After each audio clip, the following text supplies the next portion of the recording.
apesar de, nas eleições municipais, não fazer muito sentido discutir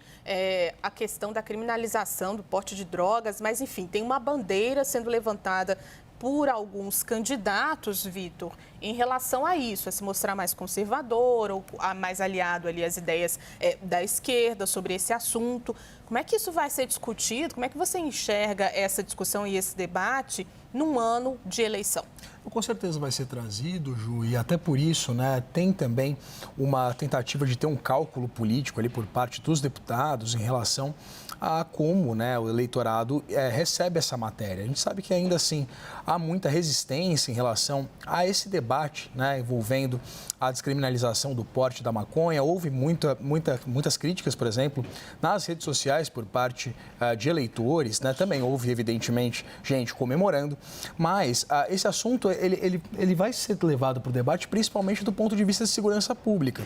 Porque a partir do momento em que o Supremo Tribunal Federal define agora, né, esses ditames, critérios técnicos em relação à quantidade que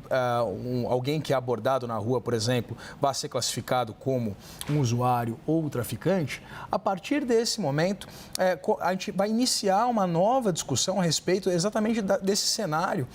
que a gente percebe, principalmente aqui nas grandes cidades, que inclusive foi tópico de falas dos ministros, principalmente Luiz Roberto Barroso, presidente do Supremo, que falou, né, dessa diferença de realidade, por exemplo, nessas abordagens policiais em relação ao tratamento dessas pessoas. Se, por exemplo, ocorre na periferia, se ocorre numa região mais rica da cidade, essas duas pessoas que foram, por exemplo, abordadas pela polícia, têm tratamentos diferentes. Então, esse tópico, né, essa realidade que acontece nas cidades vai ser trazido para o meio do debate e, evidentemente, a partir da posição, né, de cada candidato em relação a esse tópico e, principalmente, em relação à PEC das drogas e a decisão do Supremo Tribunal Federal de descriminalizar